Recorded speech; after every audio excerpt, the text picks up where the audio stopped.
नमस्कार मित्रांनो, तर आज आम्ही घेऊन आलो आहे तुमच्यासाठी दाल खिचडीची रेसिपी। त्यामध्ये लागणारं साहित्य आहे मसूरची डाळ, तांदूळ, टमाटर, कांदा आणि लसूण आणि थोडी हिरवी मिरची। सर्वात आधी आपल्याला तेल तापवून घ्यायचं आहे, त्यामध्ये मोहरी टाकायची आहे।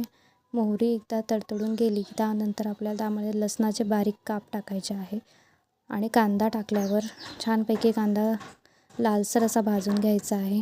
त्यानंतर टोमॅटो आणि थोडी मिरची घालून आपल्याला परतवून घ्यायचं आहे आणि त्यामध्ये थोडे मसाले घालायचे आहेत। मसाले तुम्ही लाल तिखट, जो काही तुमच्याकडे गरम मसाला असेल तो, आणि काळं तिखट आणि थोडं मीठ घालून आपण ते छान परतवून घ्यायचं आहे आणि थोडं 2-3 मिनटासाठी आपल्याला ते शिजवून घ्यायचं आहे, म्हणजे जेणेकरून कांदा आणि टोमॅटो आहे तो अगदी बारीक असा गाळ शिजायला हवा। तो शिजून झाला की त्याच्यानंतर आपल्याला त्याच्यामध्ये धुतलेली डाळ आणि तांदूळ घालून घ्यायचे आहेत आणि ते छानपैकी परतवून घ्यायचे आहेत।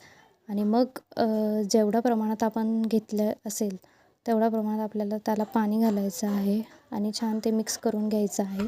वरून थोडी कोथिंबीर घालून आपल्याला गार्निश करून घ्यायचं आहे आणि 2 शिट्ट्या काढल्या की आपली दाल खिचडी तयार असेल। तर तुम्ही पण नक्की ट्राय करा आणि कमेंट करा कशी होती आहे दाल खिचडी।